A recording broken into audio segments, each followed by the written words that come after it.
Good evening, everyone.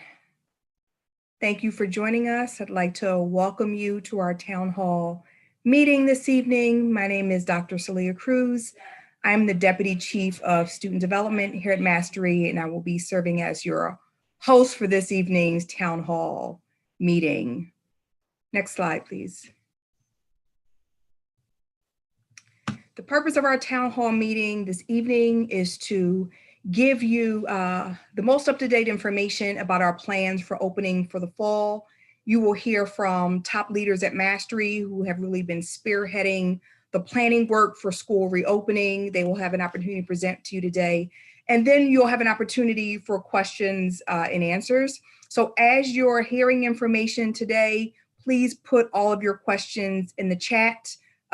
Please be assured that we will be answering all of those questions. So if you have a question and we move on to a new topic, your question will not be lost. We will be at the end answering everything in the chat, as well as covering questions that have come in via social media and the website. So we will get to all of your questions and concerns this evening. Next slide, please. To plan for reopening, we formed a number of working groups. The heads of those groups are the folks who will be presenting to you this evening. So the first person you will hear from is Scott Gordon, who's our Chief Executive Officer, who will be talking to you about the thinking and the planning and the advice and the guidance that we have been following for school opening. After that, you will hear from Bertram Lawson, who is our Chief Operating Officer, who will be talking about our health and safety protocols for the fall to make sure that we're reopening in ways that are safe and are keeping all of our children safe. You'll hear from Jessica Verweis, who is our Chief Academics Officer. She will be talking to you about our flexible learning model and our academic program for the fall. So to get us started, I am going to turn it over to Scott Gordon.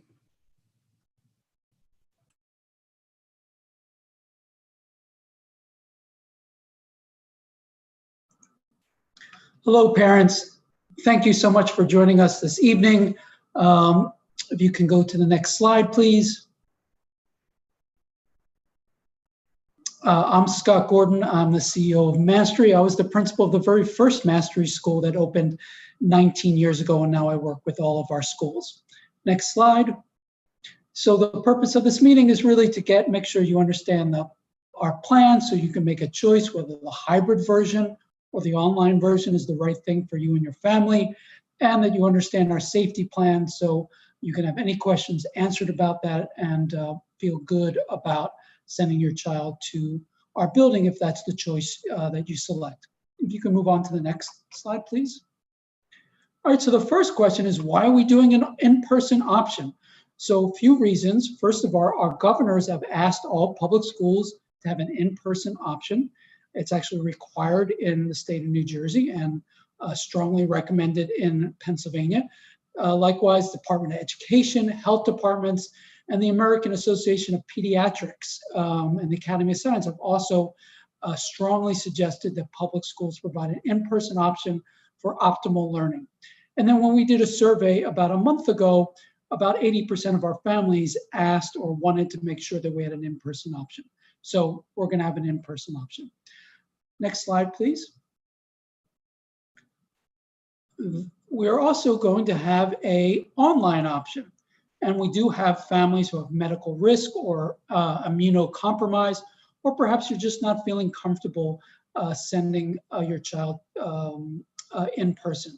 But you still want to feel connected to the Mastery School. Our online option gives you that ability. So if you can move on to the next slide, please. So in developing our plan, I wanted to assure you that this is based on the latest science that's been put out by the Center for Disease Control, as well as Departments of Education. And then for many of you in the Philadelphia area, you know the Children's Hospital of Philadelphia is a nationally recognized expert on working with children, and we're following their guidelines to make sure that we're doing absolutely the best thing to keep your child safe. Next slide, please. So there are some things that we don't have control of. One of those is bus schedules.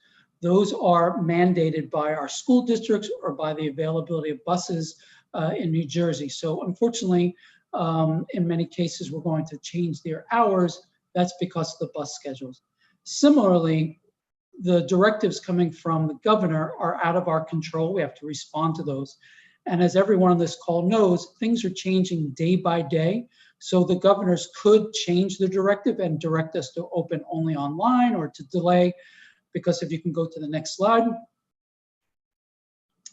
things will likely change. I want to emphasize this again, that while we have a plan, everyone on this call should expect that it's likely that there's going to either be adjustments to the plan or changes to the plan.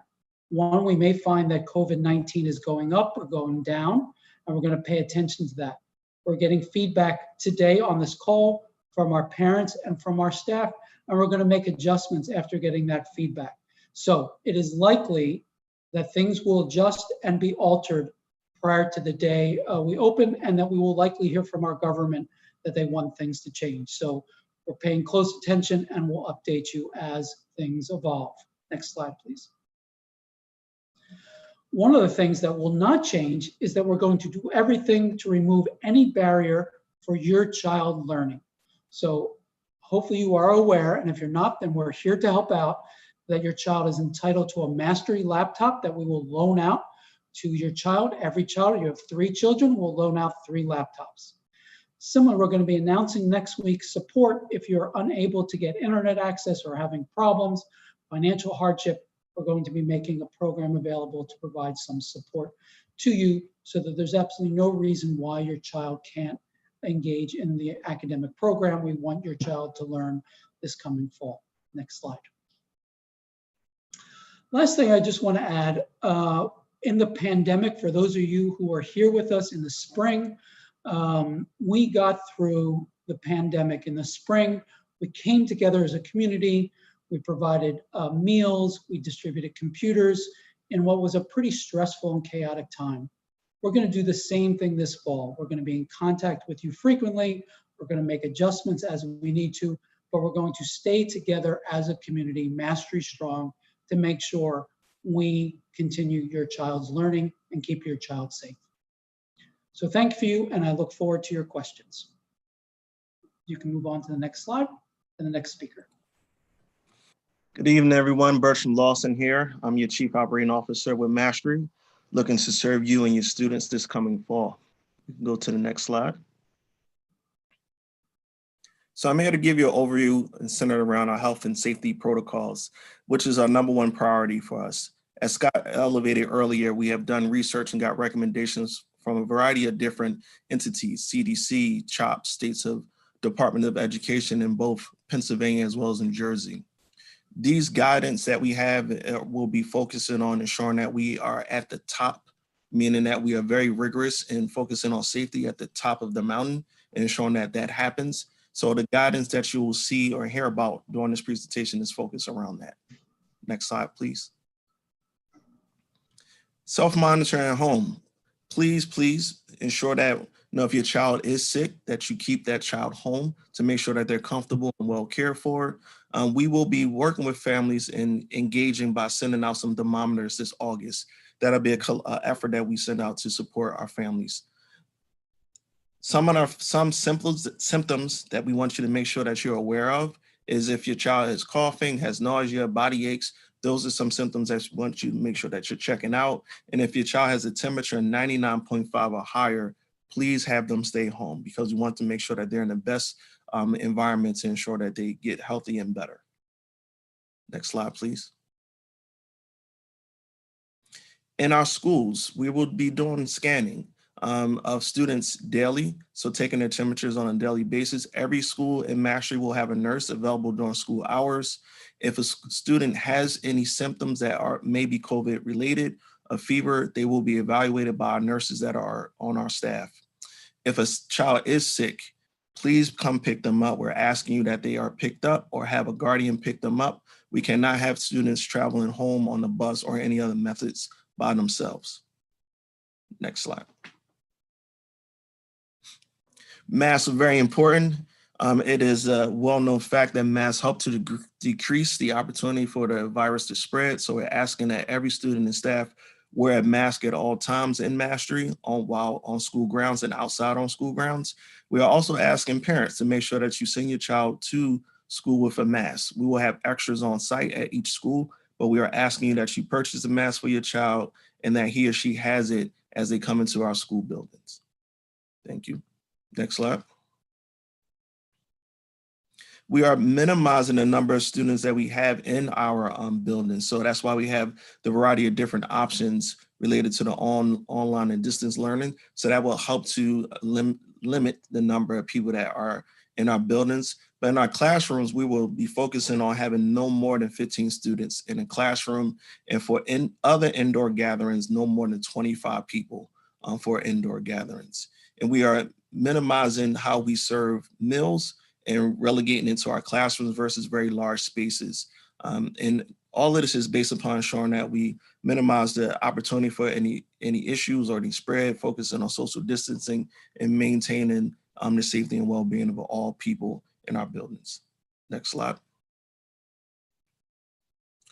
Cleaning and ventilation in our buildings. We have a variety of different types of buildings which have different types of air conditioning and HVAC units. So some schools have HVAC units. Majority of our schools, if not all, have air conditioning units. We will be working to ensure that those filters are clean and replaced. We are having our windows open to ensure that fresh air is flowed through our buildings. And each classroom will have a supply of cleaning supplies as well as hand sanitizer stations to ensure that students are well prepared and have the opportunity to ensure that their hands are clean as we go about the day. And we have upped the number of cleaning staff in all of our buildings to make sure that we have cleaning staff throughout the entire school day and thereafter to ensure that when students come back, that our buildings are clean and healthy. Next slide. Classrooms have been and will continue to be set up for social distancing, which means that desks will be set up 6 feet apart. We will have signs throughout our schools to talk about visual learning and understanding of how to manage in the different spaces, but also how to focus on social distancing. If there's any concerns, that signage will give direction to our students and visitors as well as our staff members. And right now we are working on producing safety videos that will be utilized to educate our students on all of these different items related to hand washing, social distancing, and other safety information. Next slide. So I'll turn it over to my good friend, Jessica.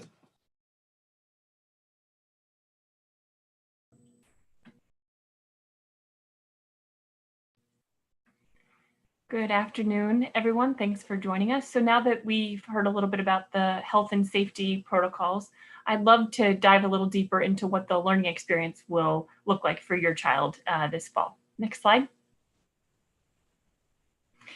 So for those of you who are with us in the spring, you remember the abrupt transition last March from the traditional method of school to home academic practice. And I want to start off by just thanking all of the parents who are listening right now for the fantastic teaching that you did at home with your children. I know it was a mighty lift, and both teachers and your children are really appreciative. So over the course of the spring, we learned a lot about how to lead remote learning, and you probably learned a lot as well.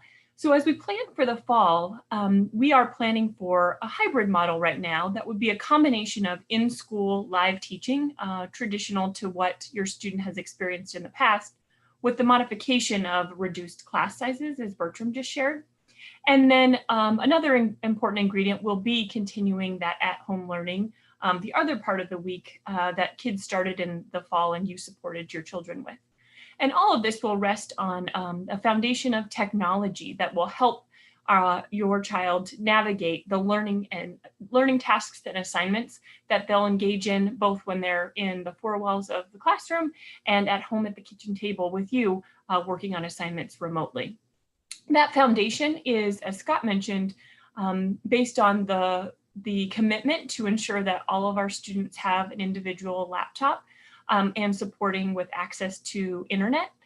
In addition to just the devices and internet, we have over the last couple of months gone through an adoption process to purchase a learning management platform that's going to help organize the assignments and tasks and websites that your child had to click through in the spring. And we're going to go through an orientation with you in the next month or so to share more about that. The name of it is Schoology.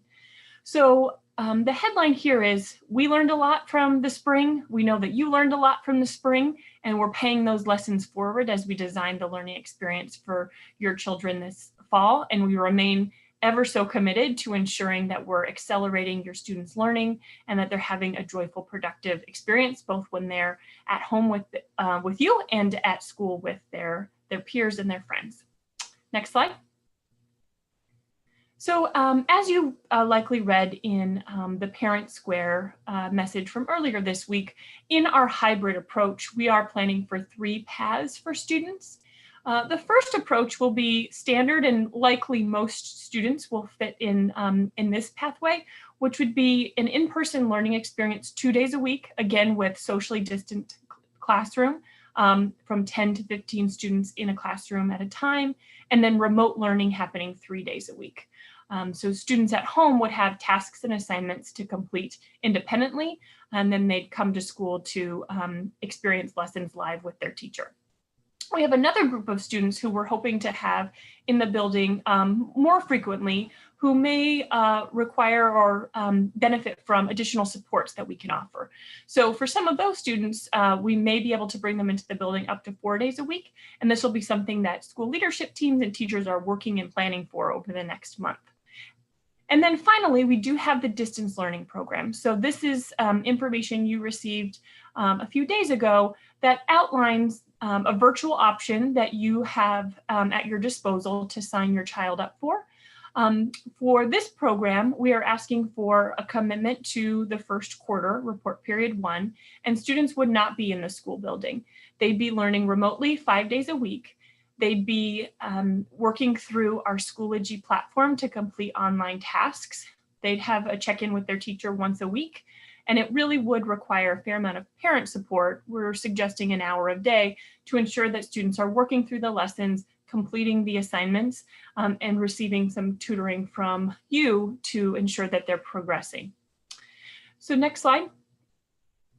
This calendar, Week in a Life, kind of articulates what this would look like depending on the option that your child pursues. So as I mentioned, the standard option is orange and green. Nearly all of our, most of our students will opt for that option, which will put them in the building with their teacher and with their peers 2 days a week, and the alternating days they would be home.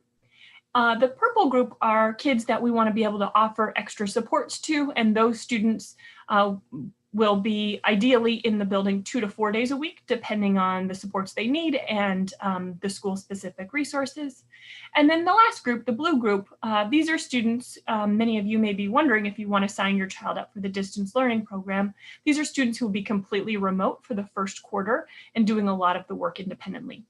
And then for all students, Monday will be a remote learning day. So teachers will be available to support students one-on-one. Teachers are also going to be doing planning and preparation to ensure that they're bringing excellent instruction to your students. And that day, all students will be remote. So as Scott mentioned, right now we are planning for a hybrid model, hybrid being the combination of in-person and at-home learning, with the option that you can sign up by Monday for that distance learning program. And we know, as Scott mentioned at the beginning, that things may change. And as Governor Wolf or Governor Murphy or the Departments of Education in both states indicate a different direction, we will be in a good position to adjust if we need to. And with that, I will turn it over to Dr. Cruz, who will talk through support for you. Thank you. Next slide, please.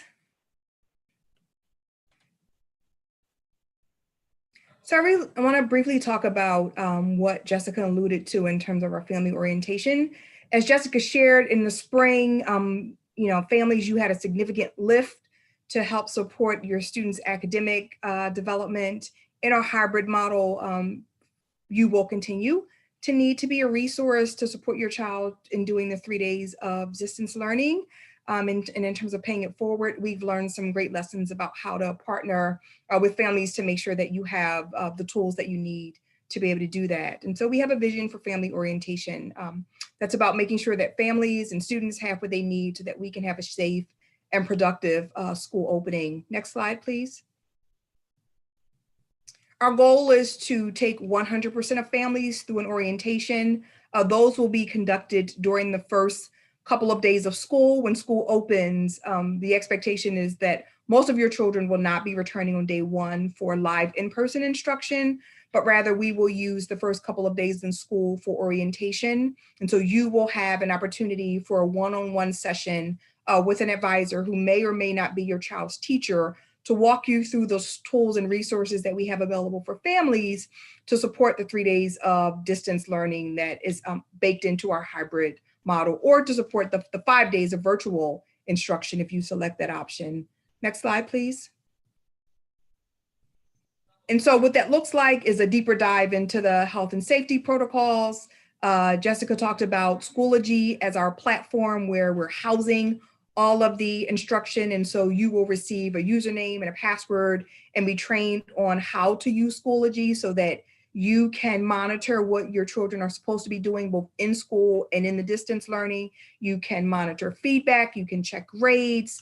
We will also be walking you through what exactly your child will experience as part of the distance learning. So what exactly do those 3 days look like? What is the typical sort of content and expectation for those days? We'll have an opportunity to sort of show you what that looks like. And because it's a one-on-one session, it's an opportunity to address any concerns specific to your child that your school needs to know and that we need to sort of think through. And then there's a ton of resources that you will get as a takeaway from those sessions. And that's a communication plan, your Schoology family page, you'll get the code of conduct, the calendars, all of those tools that you will need to help partner with your school to successfully navigate what school will look like in the fall. Next slide, please. And if you have any questions about family orientation as we move closer to that day, my email and my phone number are here. Please feel free to reach out and we can field any questions that you have or any concerns. So at this point, that is the end of our sort of information portion of the presentation, and we will move into our question and answer phase. So our first question is, when is the first day of school? School starts on the 24th, according to our current calendar, but that will be, that first week is reserved for orientations. So your child will likely have an orientation, but not live in-person instruction that week. The next question is, when will I know my students' schedule and which days they're in school and which days they are virtual? I'm going to ask Jessica if she would take that question. Sure thing. So we are working towards solidifying student schedules by August 7th. That's our target date, to then convey that information the following week to you so you know which days your child will be in the building and at home. So by August 14th, you should have all of that information.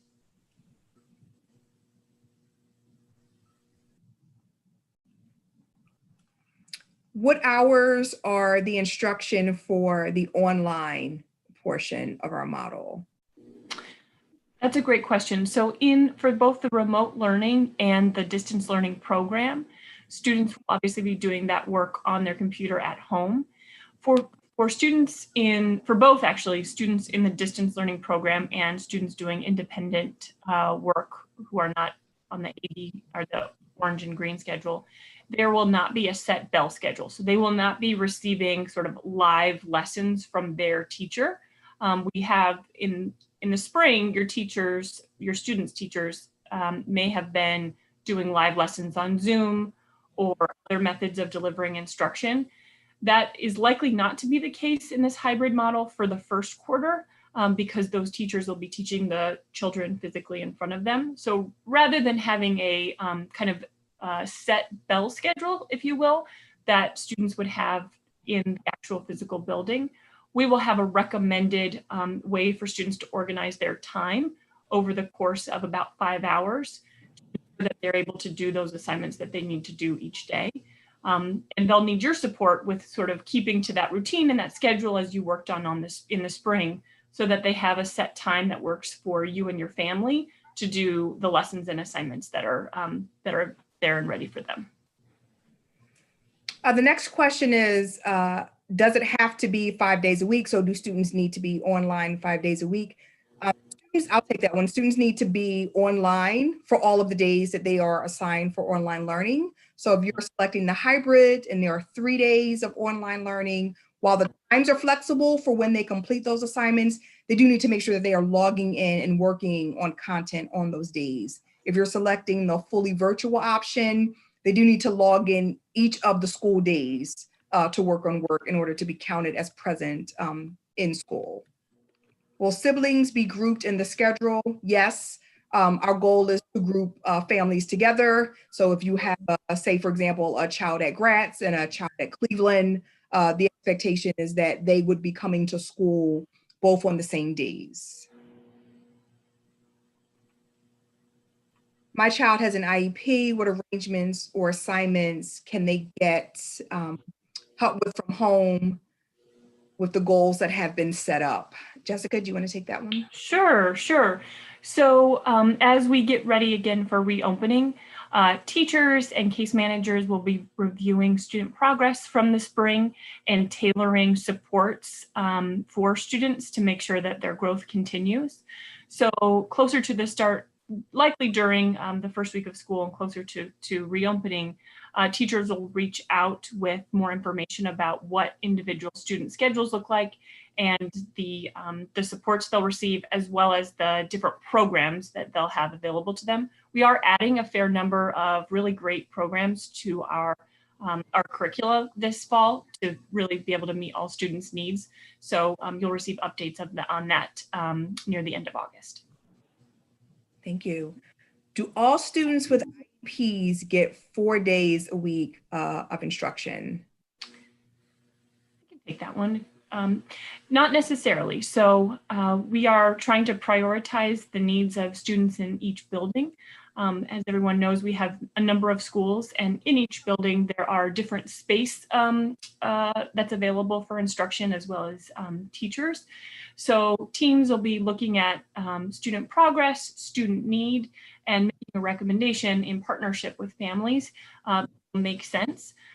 That would allow students to come in more time into the building if that makes sense for their goals, and is in partnership with you as the family. We have an attendance question. If my child is sick and can't go to school in person, but can participate online, will they be marked as absent? So that answer is twofold. If you have a child who may be immunocompromised, who is sick frequently or often, you might want to think about the fully virtual option. If your child is supposed to be in school, say on Tuesday, and they're not feeling well on Tuesday, we want to give families great latitude to make the health decisions that make sense, and to not feel compelled to send your child to school if they are not feeling well. If the child is sick, please certainly notify the school. But if they can do the work online, we can make sure that they would not be marked absent because they are in fact participating in school that day.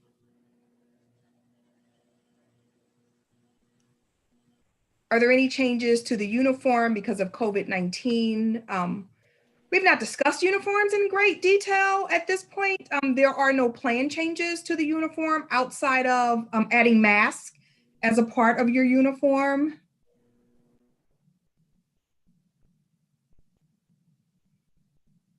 Will students still have lockers? Bertram, would you like to take that one? What we're trying to do is ensure that schools have different spaces to store students' belongings. So lockers will not be utilized.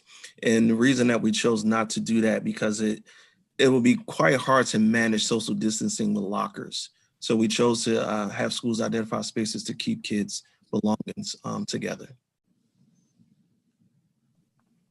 Will there be after-school activities and athletics for high school students? Bertram? So from a extracurricular activity standpoint, we're leaning towards virtual activities. If we're in school, we will be able to have those with social distancing.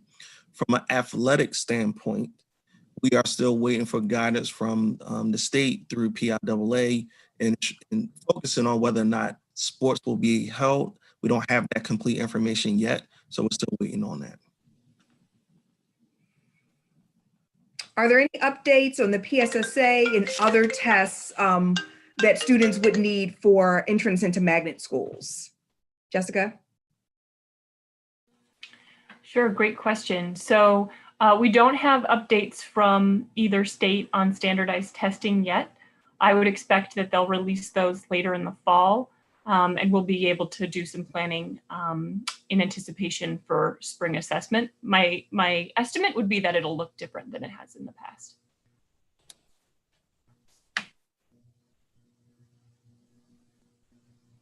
Sorry, I'm on mute for a second there. How are we enforcing the wearing of masks going to work, especially with younger children? I'll take that one. We have a number of steps there. Bertram alluded to the videos to make sure that children have a good understanding of the rationale behind wearing masks.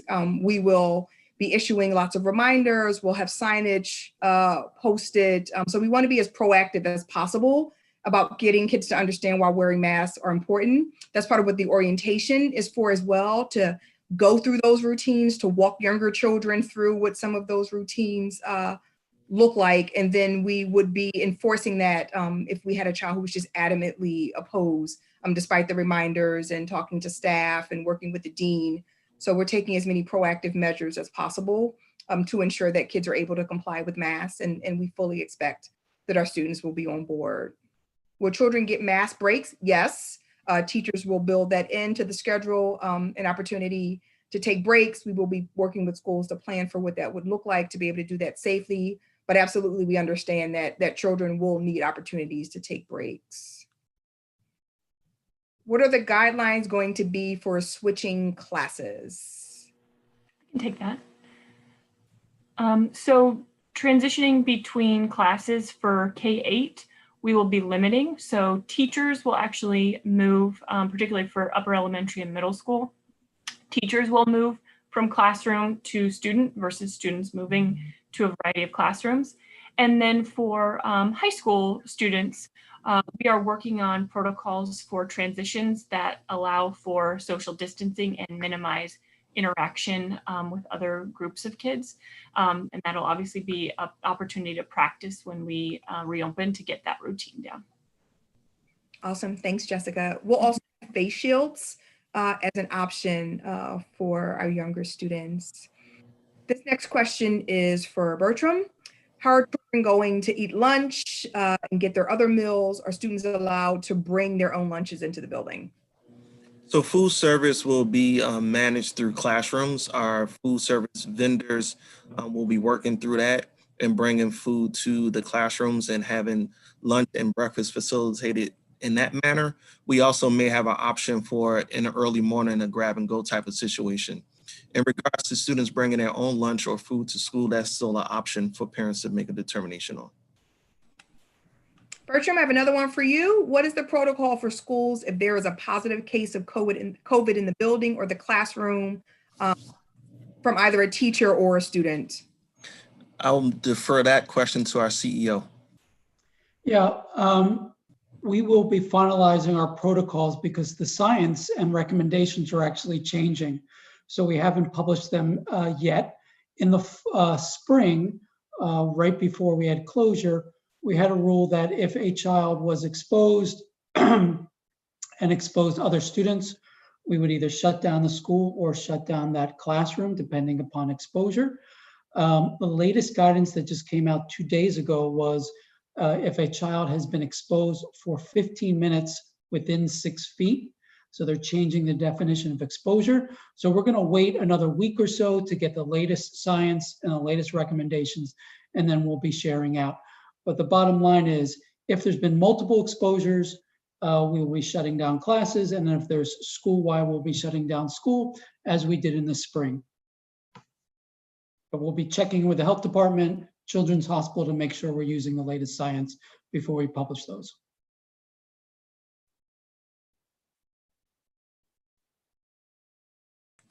Next question, can you share more information about school schedules? What hours is school happening? And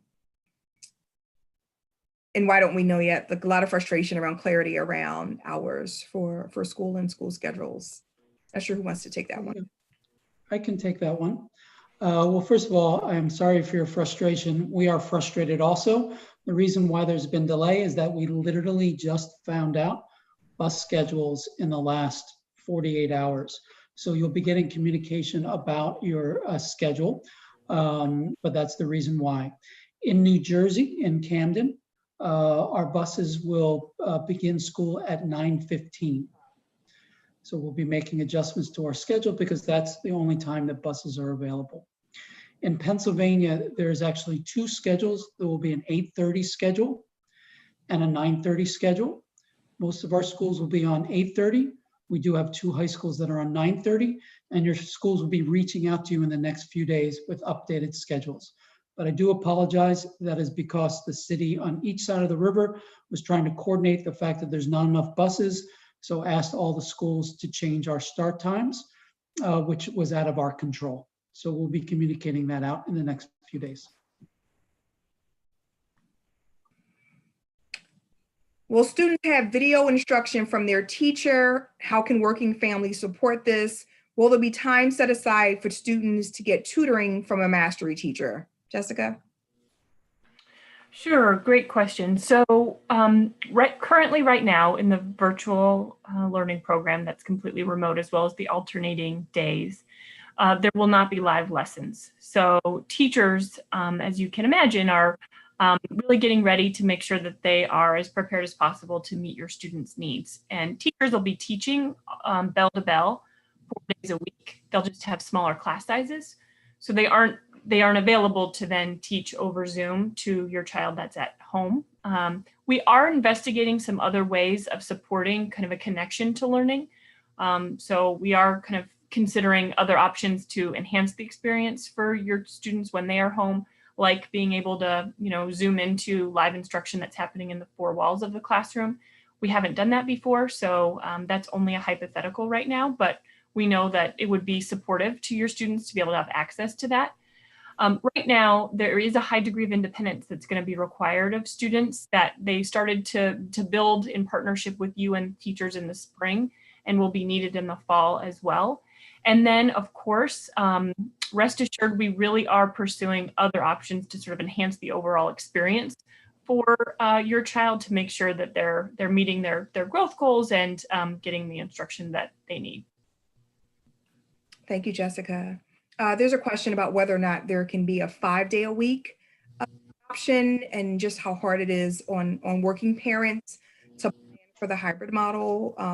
We hear you, absolutely. Unfortunately, in order to maintain the social distancing for health and safety, it's not possible to bring all of the children in for 5 days a week. Our hybrid model allows us to have in-person instruction while also maintaining social distance, which means we can bring half the children into the building at a time, which is why we have 2 days for one group and 2 days for another group. But we definitely understand that makes it extremely difficult. I don't know if Scott, you want to add to that? Just that I feel for parents, you're between a rock and a hard place, but for us to abide by the Children's Hospital of Philadelphia's guidelines, the American Pediatric guidelines, we have to have half the students in the building. So that may change in the future, and I recognize this creates a tremendous hardship for parents across the country and certainly in our communities. But at this point, we don't have other options because we can't operate unsafely.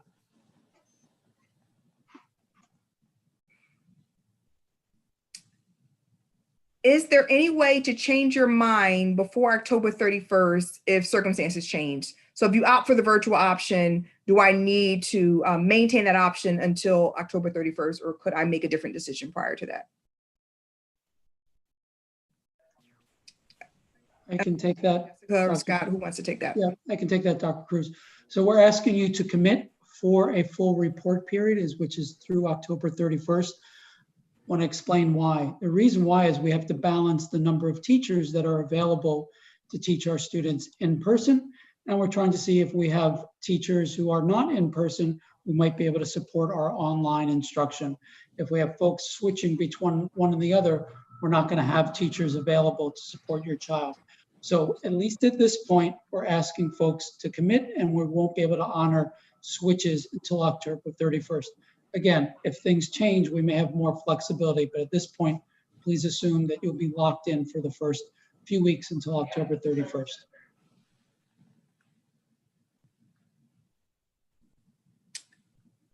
There's a question about if there's an option for teachers to stream videos and really teach students for children in the virtual option. Yeah, it's a great question, and I think we'd love to explore this further. As you can imagine, teachers wear lots of hats, and in the last few months, they've really expanded their repertoire with meeting student needs and being able to connect with kids, being able to give feedback and support. So it's a great idea that I think we can look into, but it does require a level of both technology for the teacher in the actual classroom and sort of sophistication with how they're delivering that instruction that would both be beneficial to students who aren't in the room and the students right in front of them. So thank you for the suggestion. We are looking into it, and we'll share updates if we're able to try that. Can you elaborate on the cleaning protocols for the schools, Bertram? Sure. So our cleaning protocols include high touch areas. Porters will focus on areas such as doorknobs, windows, door panels, the bathrooms, all these places where people put their hands on a regular basis. Those areas will be focused on throughout the day, and in the evening there will be a deeper cleaning. So after every school day, there'll be a deeper cleaning that includes, again, the high touch areas, but we'll go a little bit deeper in utilizing different chemicals that are approved by the CDC to ensure that it reduces the spread of COVID.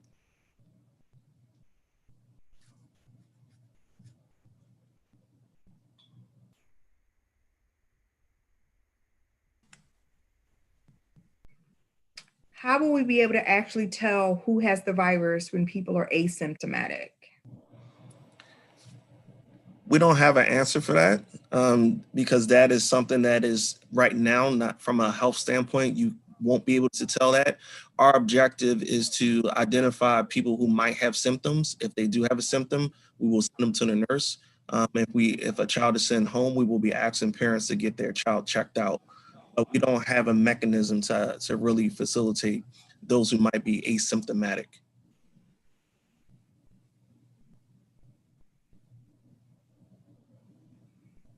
There's a question about how will children receive TransPasses? TransPasses will be still facilitated the way that we have done, so they will get them from their school. SEPTA as well. If you're in Philadelphia, SEPTA and the School District of Philadelphia have been working in concert in regards to bus schedules. That includes yellow buses as well as SEPTA buses. So TransPasses still will be issued at the school level.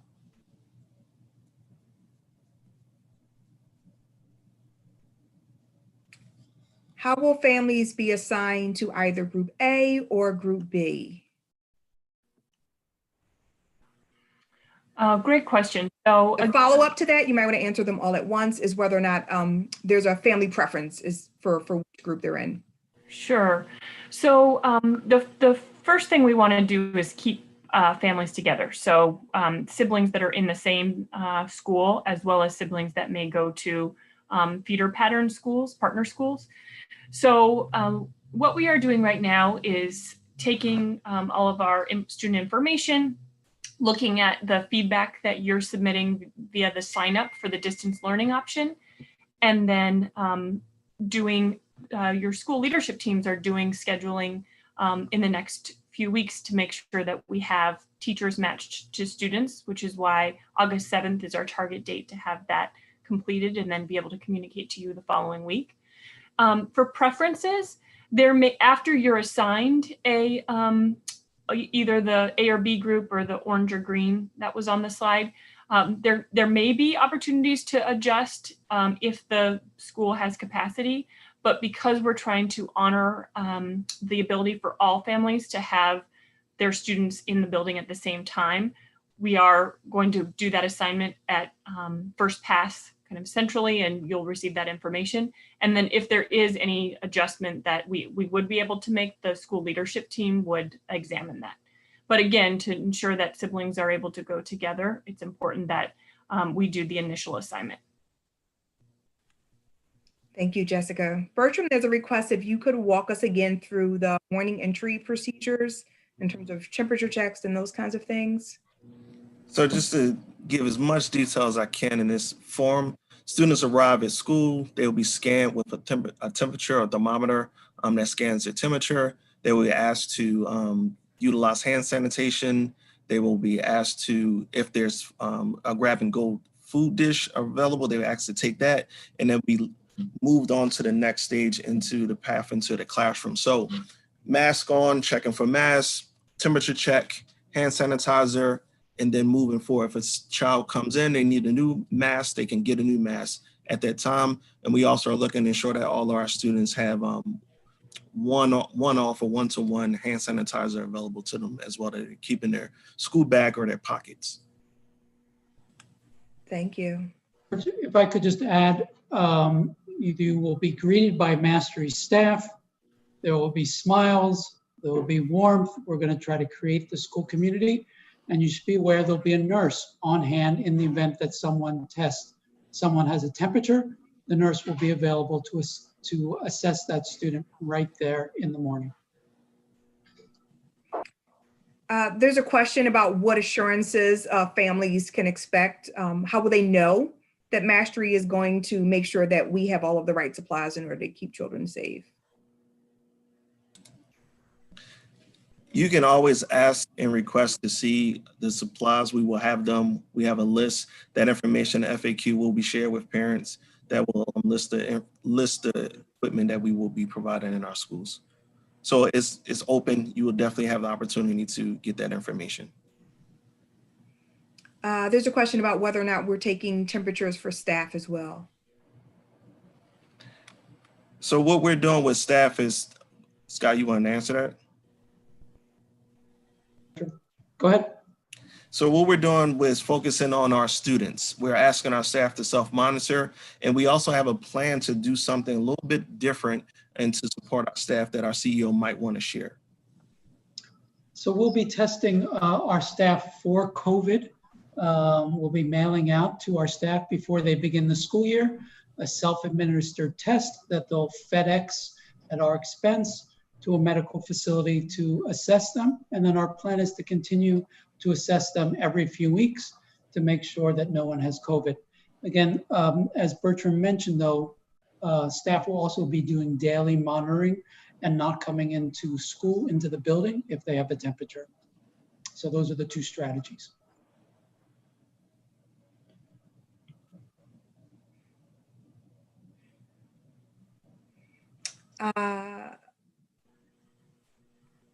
Addressing the concern that there's frustration around the timeline that people have to make the decision around the virtual option and the timeline about when they can expect to receive clarity around schedules for folks who are returning in person. I can take that. So one, I just want to explain what the dynamics are that we're trying to deal with. So one is we can't make schedules until we know how many families are sending their child to the hybrid model versus the online model. So we have to wait to organize our schedules until that happens. That's why we are trying to, like, the sooner you tell us, the sooner we can create schedules, and the sooner we can tell you whether you're on an A day or a B day. If there's lots of frustration, one thing we can take back as feedback for us is whether we can make adjustments to the schedule to provide folks either a little more time. If we do that, that would push out the time that you would find your schedule.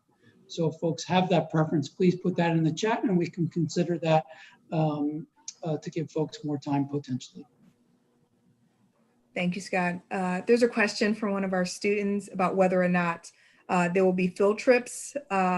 Unfortunately, at least for RP1, there won't be any field trips. Schools may take virtual field trips. I do recognize that that's probably not really as good in what you're asking for, but unfortunately, in order to keep everyone safe, there will be no off-campus field trips, at least for the first marking period.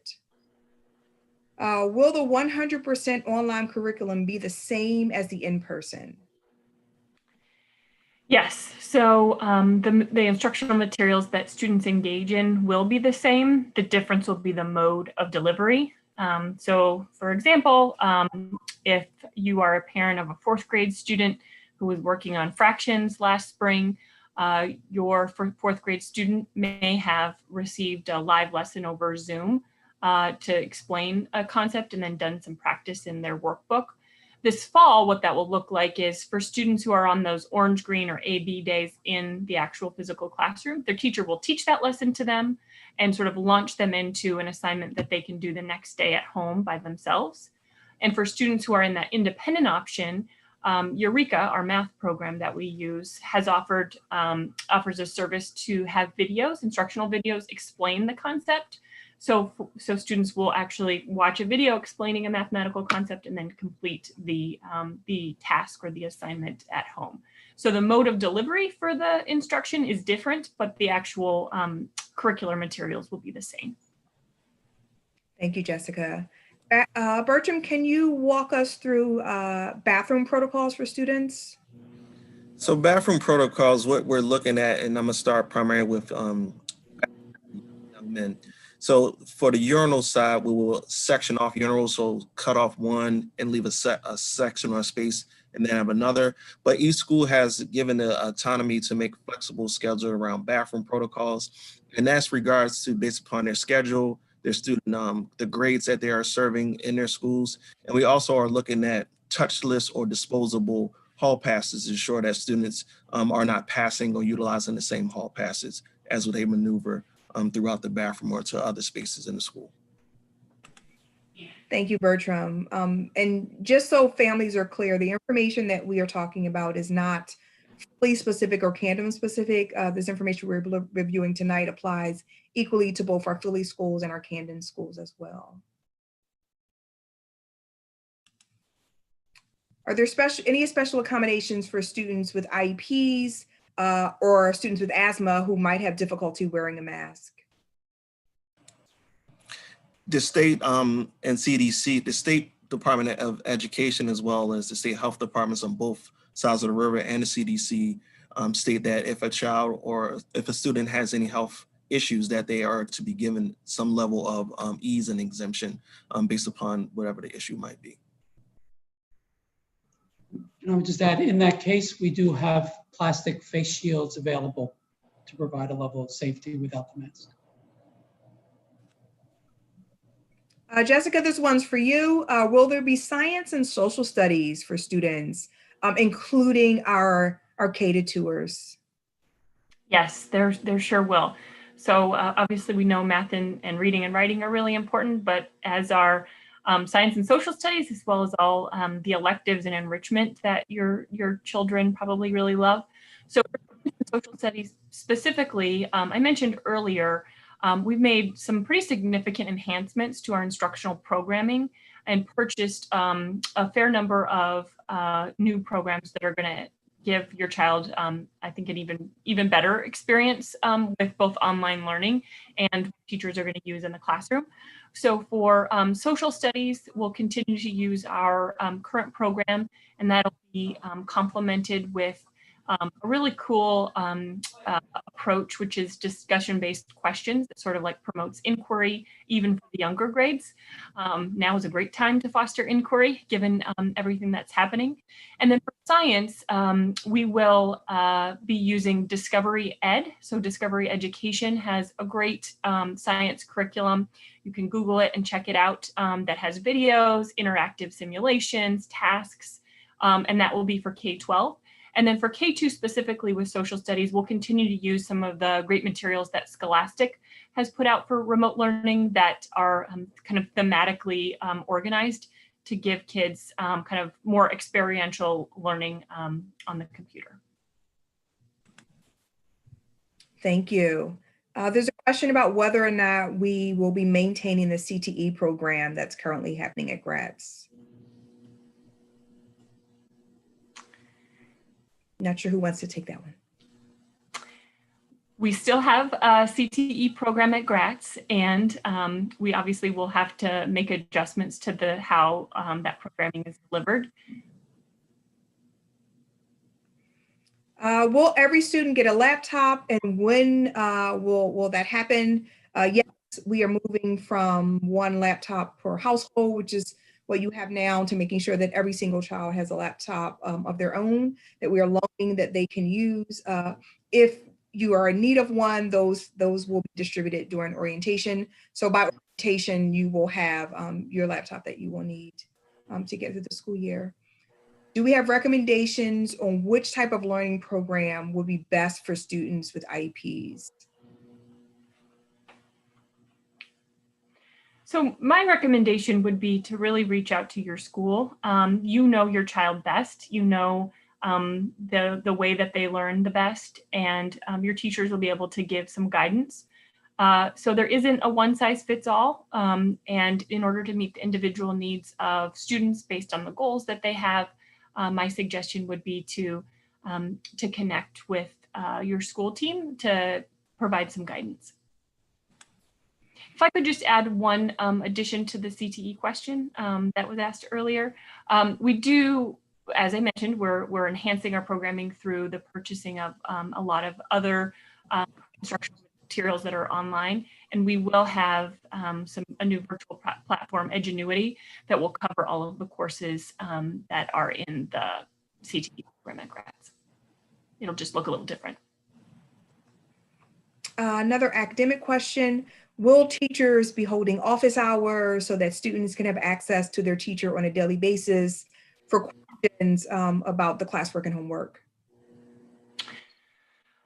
Sure. So I think we can answer this in two ways. So for students who are obviously in the building receiving instruction, questions will come and flow readily throughout the day. For students who are at home, we have through Schoology a new sort of communication platform between students and families and teachers.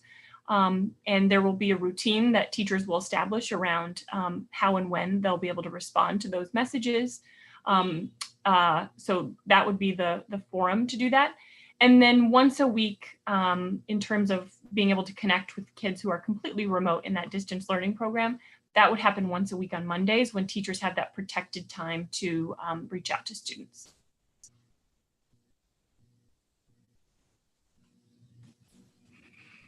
How will students be graded for those students who are participating in the fully virtual option, including the children in K-2? Yep. So our grading policy will not change. We'll just the kind of bones of it in terms of we want to value student accuracy. We want to value student effort, and those are all reflected in our grading policy. We also want to, part of that is also making sure that it's fair and equitable. So the policy itself won't change, but the type of tasks and assignments and assessments will change in the flexible learning model or the hybrid model. And because, as I mentioned earlier, that virtual option, students are experiencing the same academic programming as students who are in the building, the tasks and assignments that they're completing will be graded in a similar fashion to students who are in the actual building. And then for younger students, we use a competency-based model for K2 that gives kind of formative feedback to both children and to parents that's developmentally appropriate to ensure progress. We are looking at ways to even better support reading development in the fall, especially for our youngest learners.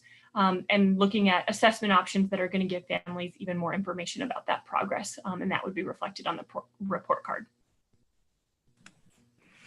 There's a question that I think is really more of a recommendation about prioritizing therapy as part of a child's in-person experience, and some concerns about that being delivered virtually. Do we have information on children who receive therapy services? Will that be a part of their in-person experience? I can try to answer that. The answer is that we will prioritize in person as an opportunity to bring in our external support services, including therapy. That said, I also want to be clear, the service provider, the therapist, we don't have full control over. So we may not be able to align it 100% of the time, but that is certainly our goal. There's a question particularly for our kinder families and about whether or not all of the information that we're sharing tonight applies to the kinders as well. Yeah, we are. So kindergarten students do have a later start date. So September 8th right now will be the start date for our kindergarten students. And we're planning right now to ensure that kindergarten orientation is like really reflective and developmentally appropriate for our 5 and 6 year olds. So the start date is different. The academic programming references that I've made for the younger kids is also is the same. And as our competency-based grades that will give you as a parent of a new school-age child the feedback that you want to be able to support them at home, as well as the reading assessment that I referred to that will give you good information about your child's progress with letter recognition, sound recognition, and as they progress to being a reader. Awesome, thank you. Now we're flipping to the opposite end of the spectrum. We're talking about seniors and whether or not college advising will continue. I can answer that. Yes, it will. Both there will be a class, whether it's in person or virtual, around college advising, and the actual college advising and the discussions with you parents will occur throughout the fall going into the spring to make sure your child makes the choice that works for them and that they make their applications on time, submit their financial aid and so forth. So our team is fully preparing for both a virtual and in-person college and work counseling program. This question is around scheduling, and can we talk a little bit about why we opted for an ABAB as opposed to an AABB?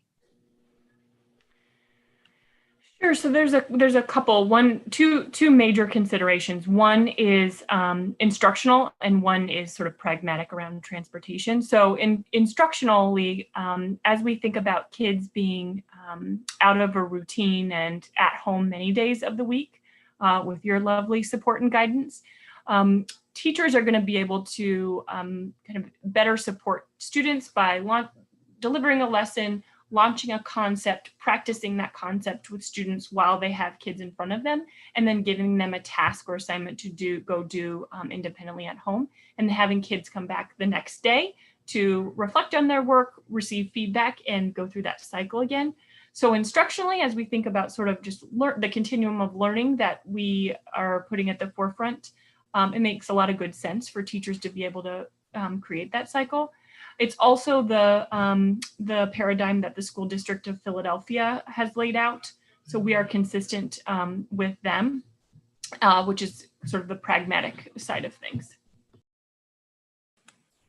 There's a question about school supplies and whether or not we are going to be giving families a supply list and whether or not students will be expected to share supplies in the classroom. Bertram, do you want to take that one?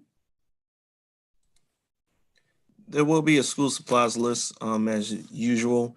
And from sharing, we are asking that materials such as school supplies are limited and the sharing is minimized. So each child should have their own supplies and they work from those and not sharing them with others.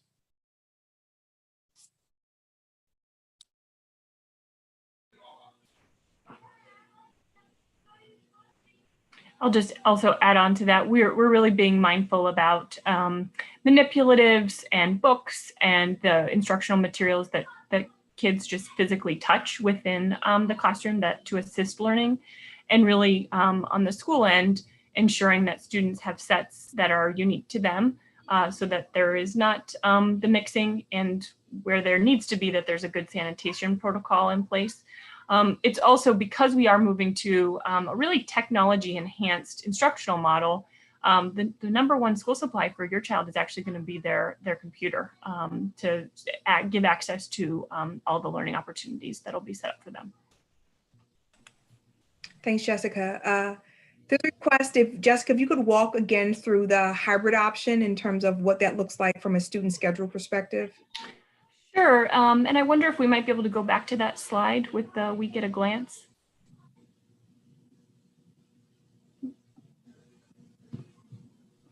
Thank you. So while we're thumbing back to that slide, here we go. So if your child, I used fourth grade before. Fourth grade's a great developmental year. So if your fourth grader is assigned to the orange group, he or she will be at home on Monday, logging into Schoology. We'll come to a landing page where there might be a video message from their teacher saying, "Good morning, it's Monday. Here's what our assignments are for today." And a list of 4 to 5 tasks that your child needs to do independently that day. Those tasks often will have a video introduction or some scaffold to help them understand the learning assignment that they need to complete by the end of the day. And then on Tuesday, your child will take the bus or walk, or you'll drop them off at the actual physical building. And so Tuesday morning, they'll follow those arrival procedures that Bertram just walked through. They'll go to their fourth grade homeroom teacher's classroom. There will be 10 to 15 students also in the classroom. They'll be 6 feet apart. The desks are physically going to be marked so that they're separate. And they'll start their day. They're going to start their day with morning meeting. So they're going to start with a routine every day to sort of build community, build trust and rapport, and really make sure that they are building joy and productivity for the day. So before any learning starts or any assignments, they're going to start by building community with their teacher.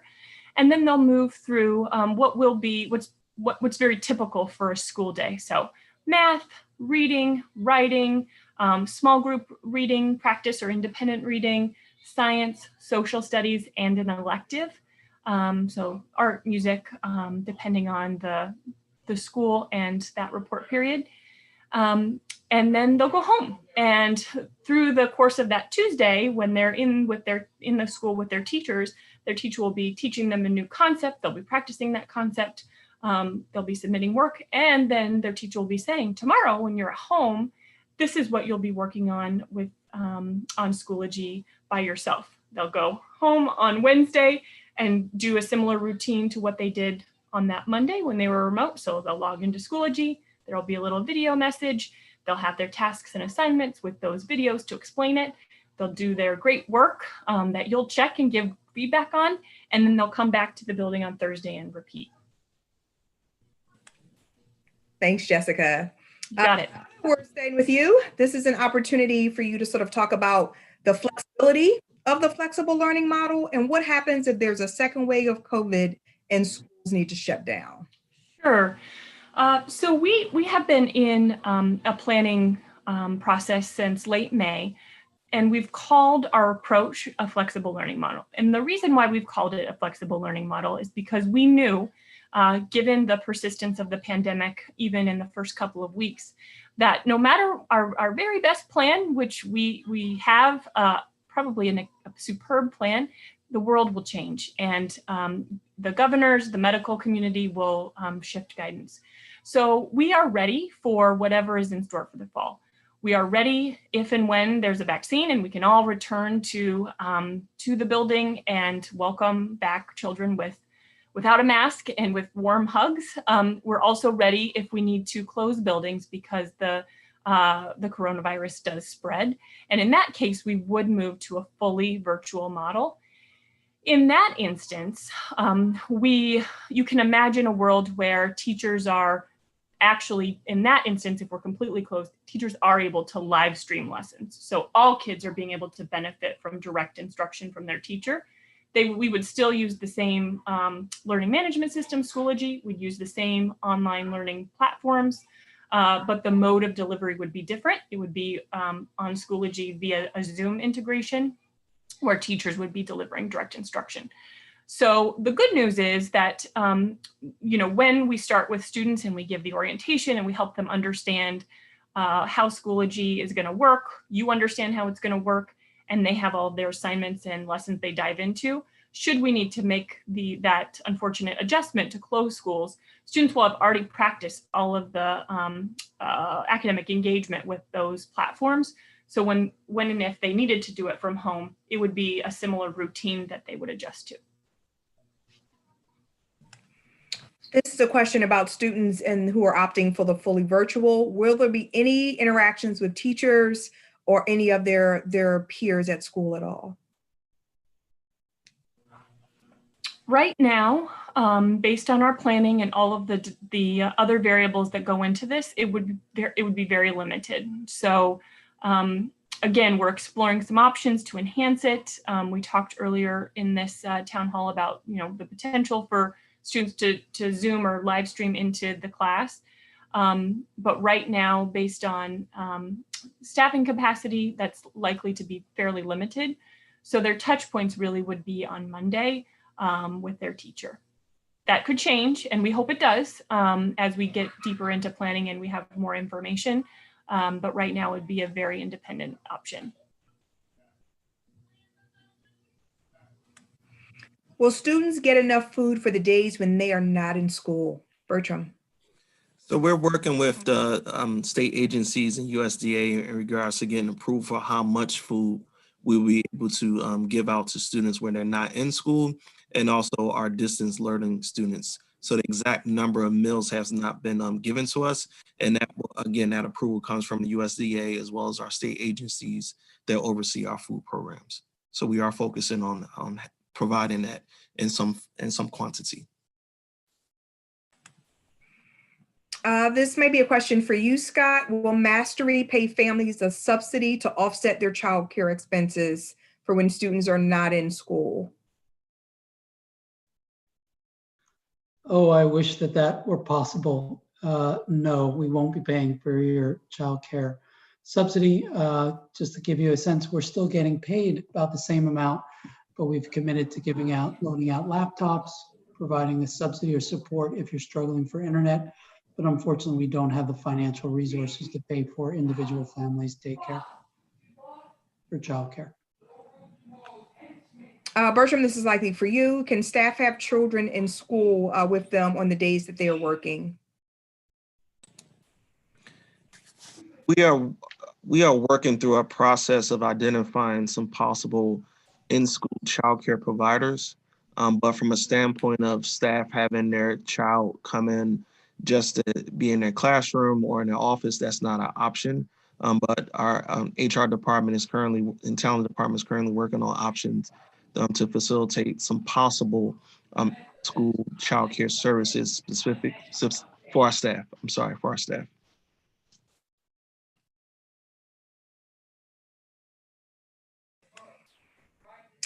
Jessica, there's a question about whether or not we will be offering SAT, ACT, college prep courses in the fall. You bet. Yes. So as Scott mentioned around college advising, we'll be continuing to support all of our high school students with getting ready for post-secondary, and particularly with seniors for getting ready for college application. And part of that will be test preparation. Again, through this enhanced online programming, we have a lot of tools in our belt to support kids with practice.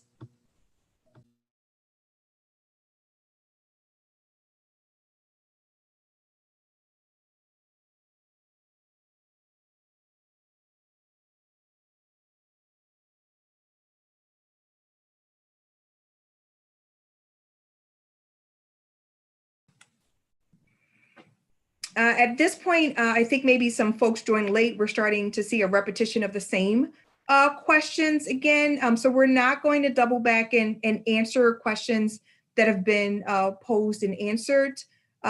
So you can double back to your APO, your school teams to get answers for some of the things that we've already covered this evening. But we will most certainly continue to take new questions. There will also be a recording of this town meeting available on our website tonight. So if you joined us late, anything that you miss later tonight, please go to our website and this town hall will be available.